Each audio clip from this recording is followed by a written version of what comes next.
감사합니다. 저희도 박수로 함께 영광을 드리도록 하겠습니다.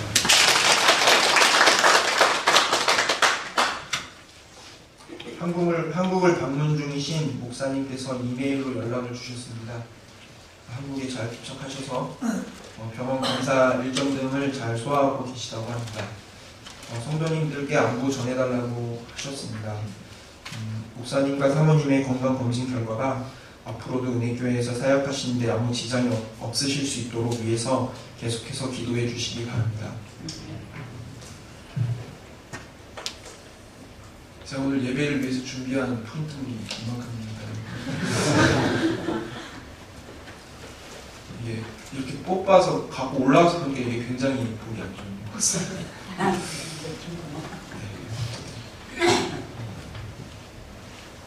이게 좀 폰트가 작아서 잘 안 보입니다. 좀 띄어쓰기도 하고 좀 크게 뽑을 거예요. 아무튼 제가 오늘 좀 버벅거리더라도 여러분들이 이해해 주시고 말씀에 집중해 주시기 바랍니다. Good morning everyone. 제가 보통 이렇게 시작하죠. 네, 좋은 아침입니다. 네, 요즘 들어서 날씨도 굉장히 덥고 또 기온도 떨어져서 막 굉장히 쌀쌀하고 그런데 그래도 주 안에서 이렇게 아이와 은혜교회에서 다 함께 모여서 예배드릴 수 있음에 너무나도 감사하고 또 주님을 찬양할 수 있는 기회가 너무나도 귀합니다. 2011년 5월 15일 오늘 주일은 세상에서 단 한 번밖에 없는 하나님께 기회를 드릴 수 있는 예배를 드리는 귀한 시간입니다. 이 시간은 앞으로도 영원히 다시는 돌아오지 않을 귀한 기회입니다. 이 시간 하나님께서 여러분들에게 허락하시는 은혜와 축복들을 받아 누리시는 예배의 시간이 되기를 소원합니다. 재작년 목사님께서 한국 방문하실 때 그때 제가 대예배와 사회를 그때 한번 보고 2년 만에 다시 서니까 너무 감회가 새롭고 사실 너무 정신이 없습니다. 보시면 아시겠지만 제가 지금 너무 떨립니다.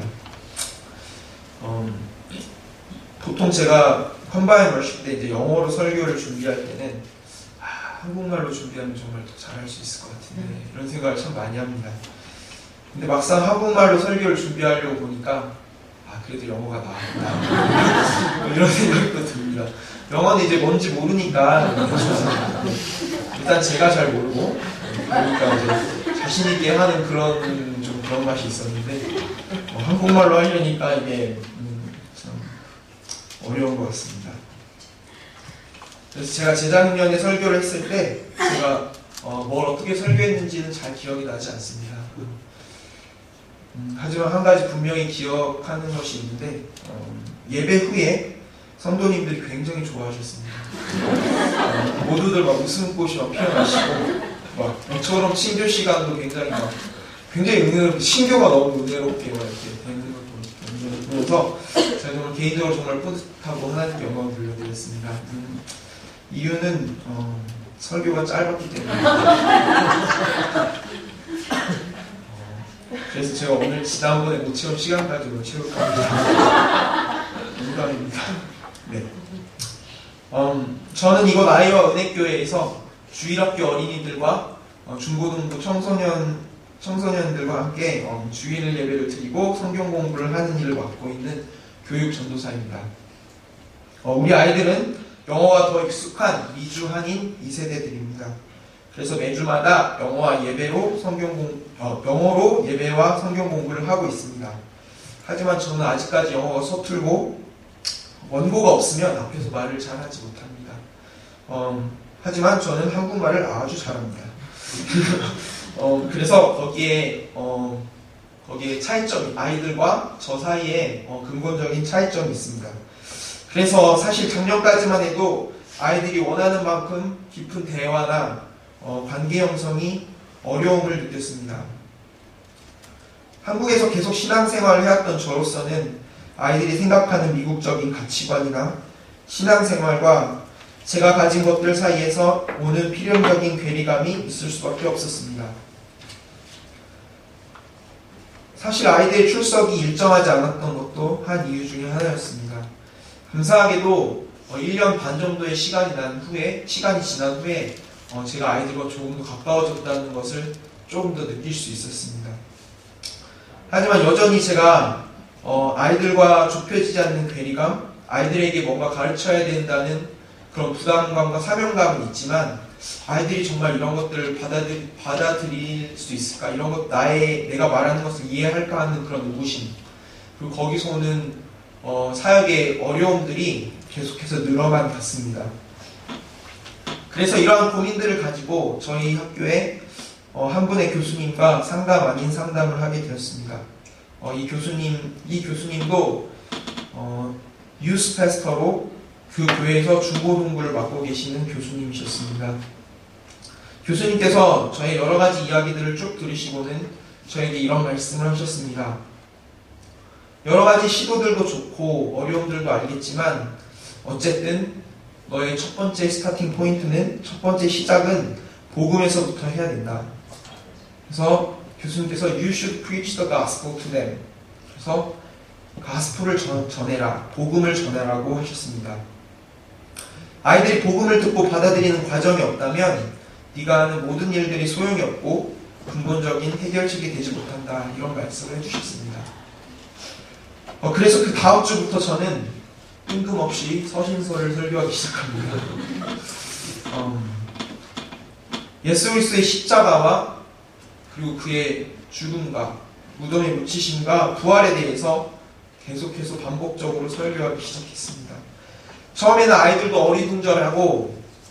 어리둥절해 했지만 2달 정도 꾸준히 하고 나니까 아이들의 태도가 바뀌고 그리고 눈빛이 바뀌었습니다. 아이들이 예배 시간에 하는 질문들의 질과 내용이 달라졌습니다.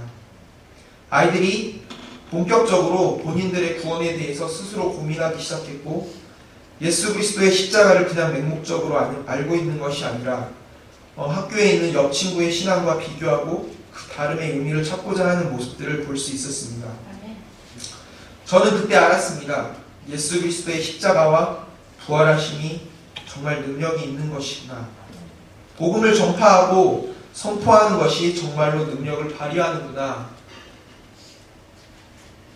우리의 삶 속에서 정말 변화를 불러오는구나 하고 깨달을 수 있었습니다. 저는 이제 아이들이 하는 질문 하나하나 그리고 대답 하나하나에 감동을 받고 하나님께서 아이들 만지심을 보고 느끼는 시간들을 갖고 있습니다. 이것이 복음 전파를 통해서 제가 체험한 작은 감동입니다. 에베소서에서도 역시 사도 바울도 에베소에 있는 형제 자매들을 향해서 복음에 대한 확증으로 그의 편지를 시작하고 있음을 알 수 있습니다. 사실 오늘 본문은 복음에서 조금 더 나아가서 복음 그리고 그 복음 이후에 대해서 말하고 있습니다. 그래서 오늘 설교 제목은 Beyond the Good News입니다. Good News는 무엇입니까, 여러분? 복된 소식, 바로 Gospel, 복음입니다. Beyond라는 것은 복된 소식을 뛰어넘는 또는 복음 이후에 이런 뜻을 가지고 있습니다. 설교를 준비하면서 이제 설교 제목을 정해야 할 때가 되었습니다. 그때 제가 이런저런 생각들을 많이 했습니다. 조금 더 드라마틱하고 조금 더 멋있는 감동적인 그런 설교 제목을 정하고 싶어서 고민이 많았습니다. 제 결론은 제목만 드라마틱하고 정작 내용은 별로일 것 같아서 그냥 이렇게 정했습니다. 굉장히 드라마틱한 제목인 것 같습니다. 네, 그래서 오늘 본문은 사도 바울의 감사의 말과 중재의 기도입니다. 그는 그의 기도와 감사의 말씀을 두 가지를 강조하면서 시작하고 있습니다. 바로 믿음과 사랑입니다.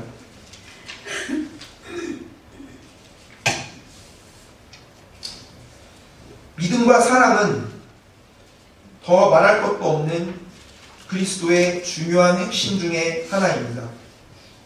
15절에 있는 주 예수 안에서 너희 믿음과 모든 성도를 향한 사랑에서 알 수 있듯이 사도 바울은 믿음과 사랑을 기초로 깔고 이야기를 시작하고 있습니다.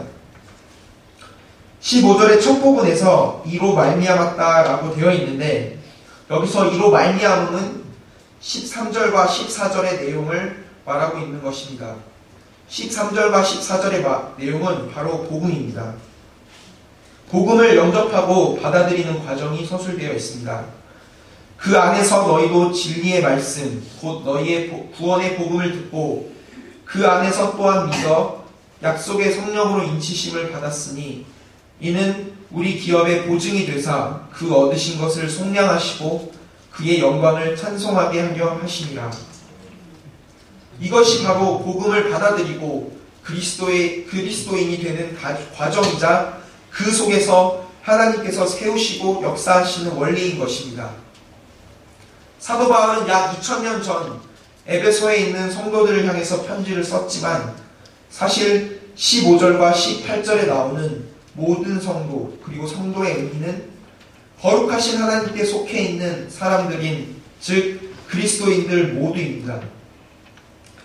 그러므로 그 뒤에 나오는 내용들은 에베소 교인들뿐만 아니라 우리에게도 여전히 해당되는 이야기라는 것입니다. 거룩하신 하나님께 속한 즉 복음을 듣고 영접한 자들 그리스도인들인 우리입니다. 오늘 사도 바울은 본문에서 복음을 영접한 자들에게 영접한 이후에 어떠한 것들이 있는가에 대해서 설명하고 있습니다. 그렇다면 이런 복음을 받은 자들로서 우리는 어떻게 해야 하는가? 17절부터 19절 말씀에 보면 영광의 아버지께서 보내신 지혜와 계시의 영이 하는 4가지 일들이 나와 있습니다. 먼저 지혜와 계시의 영이 무엇입니까? 지혜로운 사람의 대명사인 솔로몬 왕은 그의 잠언에서 이렇게 말했습니다. 여호와를 아는 것이 지식의 근본이오늘. 복음을 듣고 그리스도인이 된 우리는 여호와를 아는 사람들입니다. 그렇다면 우리가 지식의 근본을 아는 자들로서 지혜와 계시의 영을 받았다면 그 영이 우리 안에서 역사하는 것을 체험해야만 합니다. 첫째로 하나님을 알게 하셨다고 합니다. 둘째로 마음의 눈을 밝히사 그의 부르심의 소망이 무엇인지를 알게 하셨습니다. 셋째로 성도 안에서 그 기업의 영광의 풍성함을 알게 하셨습니다. 넷째로 그의 힘의 위력으로 역사하심을 따라 믿는 우리에게 베푸신 능력의 지극히 크심을 알게 하셨습니다. 본문에서 사도 바울은 우리 성도님들이 이 4가지 것들을 진정으로 알고 깨닫게 되기를 진심으로 기도하고 있습니다. 다시 말하면 우리가 알고 깨달아야 하는 4가지입니다. 즉 하나님, 부르심의 소망, 기업의 영광의 풍성함, 그의 힘의 위력, 이렇게 4가지입니다. 우리는 지혜와 계시의 영을 받아 하나님이 어떤 분이신지를 아는 그리스도인입니다. 예수 그리스도의 십자가에서의 공로로 말미암아 우리를 구원하신 하나님, 이제는 우리가 그를 아바 아버지라고 부릅니다. 천지를 창조하신 하나님께서 또한 우리를 만드시고 창조하신 창조주라는 사실을 그 사실을 아는 우리는 하나님에 대해서 좀 더 깊이 알아야만 합니다. 하나님 알기를 향한 열정과 사명을 깨달아서 그것을 알기를 멈추지 말아야 합니다. 우리는 인생의 많은 역경들과 어려움 가운데서 하나님의 존재 그 자체만으로도 큰 위로와 회복의 역사가 일어나는 것들을 체험합니다. 때때로 어려움 가운데 우리는 하나님께 말합니다. 하나님, 저에게 왜 이러십니까? 하고 하소연하기도 하고 눈물로써 기도하기도 하지만 결국은 하나님의 존재 그 자체를 묵상하고 그것을 받아들일 때 우리는 다시 한번 우리의 교만함을 회개하는 은혜의 자리로 나아갈 수 있습니다. 저는 학교에서 조직신학에 대해서 배웁니다. 조직신학을 배울 때 우리는 하나님의 특성에 대해서 배우는데 그것을 우리는 theology proper 이렇게 부릅니다. 그 과목을 배울 때 우리는 30여 가지가 넘는 하나님의 특성에 대해서 배웁니다.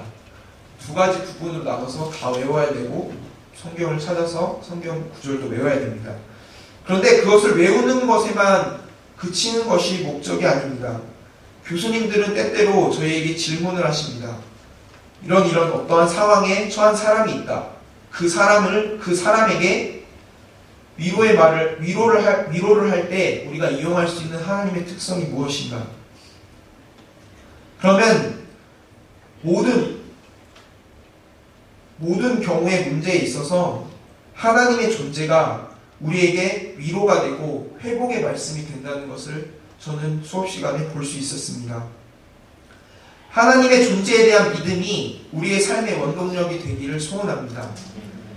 은혜교회에서의 신앙생활을 통해서 하나님이 어떤 분이신지를 알아가시는 여러분들이 되기를 소원합니다. 두 번째는 하나님께서 우리를 왜 부르셨는지에 대한, 우리를 왜 구원의 자리로 이끄셨는지에 대해서도 알아야 합니다. 그것을 위해서 지혜와 계시의 영이 우리의 마음의 눈을 밝혀주신다고 하셨습니다. 우리를 부르신 그 부르심의 소망을 이해하지 않고서는 그리스도인으로서의 삶을 온전히 살아갈 수가 없습니다. 여러분들께 그 부르심의 소망을 알기를 구하는 기도를 하시기를 권면해 드립니다. 하나님께서 여러분들의 각 인생을 계획하시고 만드셨을 때 그때 가지셨던 그 뜻을, 그 계획을 밝히 알아서 우리는 그 길을 담대히 걸어가야만 합니다. 청년부 회원들은 아이오와 스테이트 유니버시티에서 공부를 하고 있습니다. 여러분들이 힘든 공부의 과정 가운데 여러분들을 에임즈에서 공부할 수 있게 만드는 원동력은 내가 에임즈에 왜 왔는가에 대한 첫 번째 초심입니다. 힘들고 어렵지만 그 초심으로 돌아갈 때 여러분들이 다시 공부하실 수 있는 것처럼 저는 좀 더 크고 넓게 여러분들의 인생을 보시기를 도전합니다. 여러분들의 인생 가운데 역사하시는 하나님의 뜻과 그 계획하심이 이곳 에임즈에서도 또 이곳 아이오와 은혜교회에서도 계속되고 있으심을 믿으시기를 바랍니다.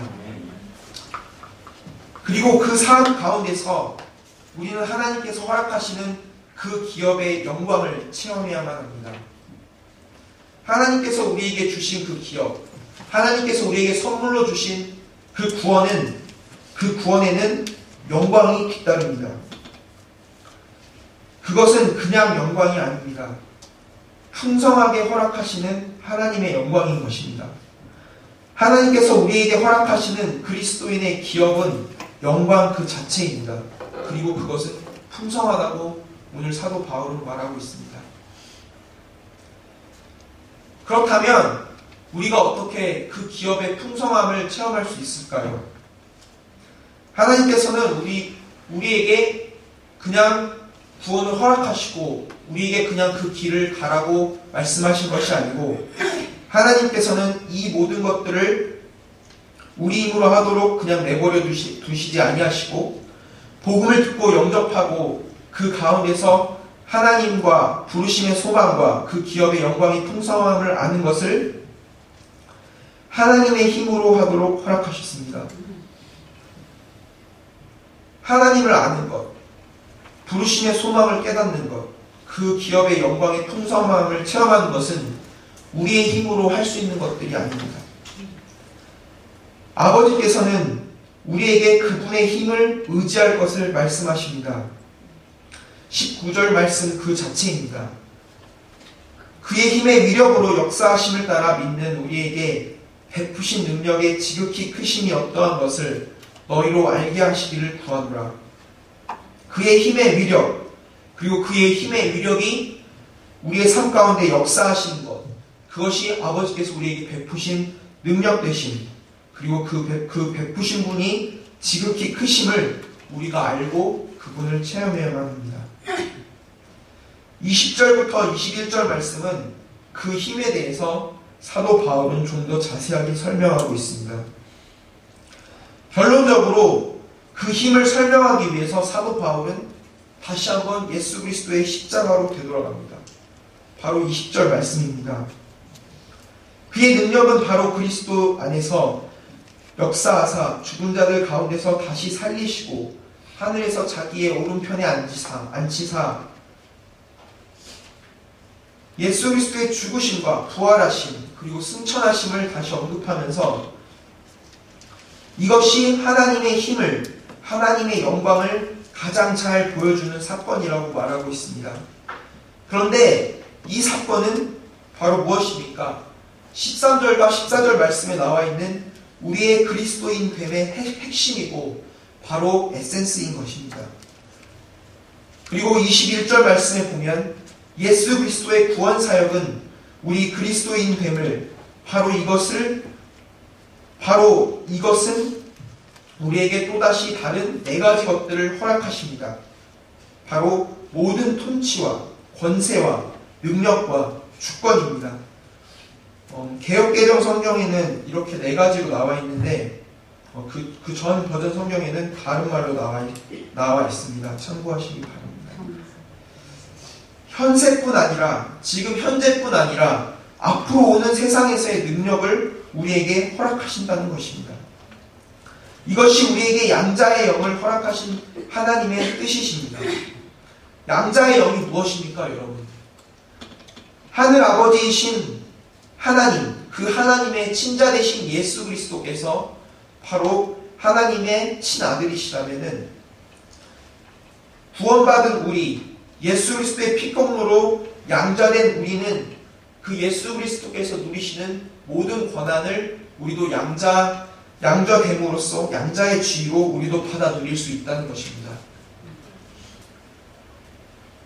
그래서 우리에게 이 양자됨을 허락하셨는데 고대 로마 시대의 양자됨의 의미는 지금 우리가 생각하는 어답션, 입양하는 것과는 상당히 다른 걸 알 수 있습니다.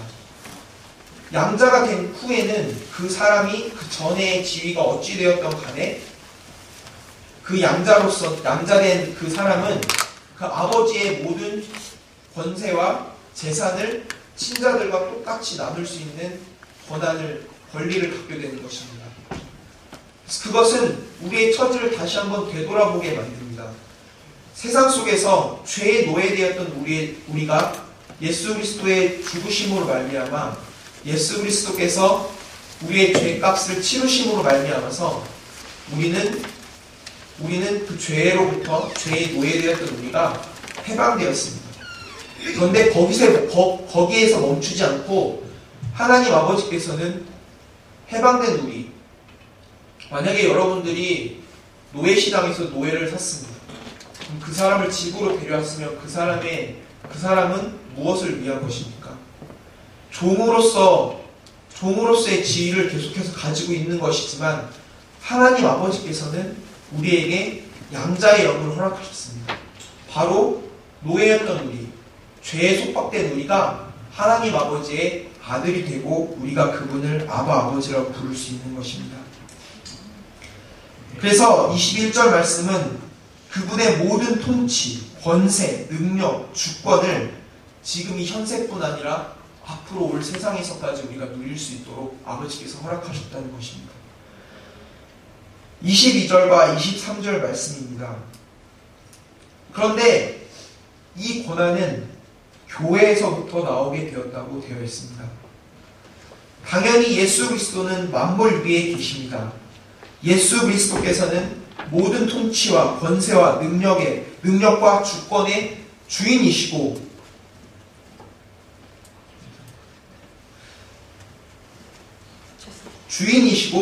직계 상속자이십니다. 그러한 예수 그리스도께서 만물을 그 발 아래 복종시키시고 그 만물 위에서 교회의 머리가 된다고 하셨습니다. 그렇다면 우리도 역시 양자로서 예수 그리스도께서 머리 되신 그 교회의 한 몸된 지체임을 기억하여야 할 것입니다. 그리고 예수 그리스도의 몸된 교회의 각 지체된 우리도 그 만물 위에 우리도 있습니다. 할렐루야. 그의 몸은 즉 교회는 만물 안에서 만물을 충만하게 하시는 이의 충만함입니다. 교회는 무엇입니까, 여러분? 바로 충만함입니다.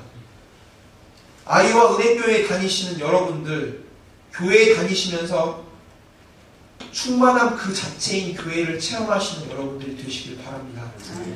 매 예배의 시간을 통해서 그 충만함이 여러분들의 삶을 충만케 하고 여러분들의 자녀들과 여러분들의 사업과 학업 가운데 충만함이 되시기를 소원합니다. 사도 바울은 오늘의 본문을 통해서 그리스도 안에 있는 하나님의 구원 행위를, 하나님의 구원 역사를 올바로 인식하라는 원칙적인 질문을 우리에게 던지고 있습니다. 그리고 그는 그것을 위해서 기도하고 있습니다. 그 기도의 중심은 두 가지 주제가 있습니다. 하나님께서 그리스도 안에서 교회에게 주신 측량할 길 없는 소망의 내용을 바로 알게 해달라는 것과 믿는 사람들을 위하여 하나님의 역사하시는 힘의 강력하심을 바로 알게 해달라는 것입니다. 이어서 하나님의 능력이 그리스도 안에서 역사하신 바에 대한 신앙 고백, 즉 구원을 통하여 이러한 지식을 설명하고 있습니다. 하나님께서 그리스도를 부활시키셔서 자기의 오른편에 올리심으로써, 즉 그리스도를 하나님의 통치의 전권자로 임명하심으로써 모든 세력을 굴복시키셨습니다. 그리고 모든 세력, 모든 통치의 전권자이신 예수 그리스도는 교회의 머리이시고 하나님의 양자된 우리는 바로 교회의 지체들입니다. 그 굴복시키심은 단지 이 세상뿐만 아니라 앞으로도 오고 있는 세상의 세력들까지도 굴복시키신 것입니다. 이렇게 광범위한 권능을 가지신 그리스도께서 교회의 머리 되셨습니다. 그의 몸으로서 교회는 그리스도의 통치의 권능과 생명의 권능으로 가득 채워져 있으며, 따라서 교회는 그의 충만하심입니다. 사도 바울은 오늘 우리에게 복음을 영접하여 구원을 받고 그리스도된 우리에게 복음 너머에는 무엇이 있는지에 대해서 설명했습니다. 저는 다음 주부터 우리 주일학교 그리고 중고등부 아이들에게 이 복음 너머에 대해서 가르칠 것입니다. 그리고 아이들이 하나님을 알게 되고 마음의 눈이 밝아져 부르심의 소망을 알게 되고, 아이들이 그리스도인으로서 가지는 기업의 영광이 풍성하여지고 하나님의 힘의 위력의 역사하심을 체험하는 인생들이 되기를 위해서 기도할 것입니다.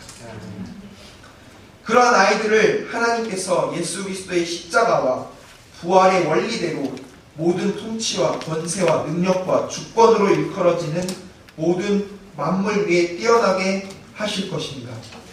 그리고 그것은 예수 그리스도의 몸된 교회에서부터 시작될 것입니다. 아이와 은혜교회의 몸된 여러분들도 그러한 역사들을 위해서, 그러한 하나님의 힘을 체험하기 위해서, 그러한 하나님을 알기 위해서, 그러한 구원 역사를 위해서 기도하시는 여러분들이 되시길 소원합니다. 다 같이 기도하시겠습니다.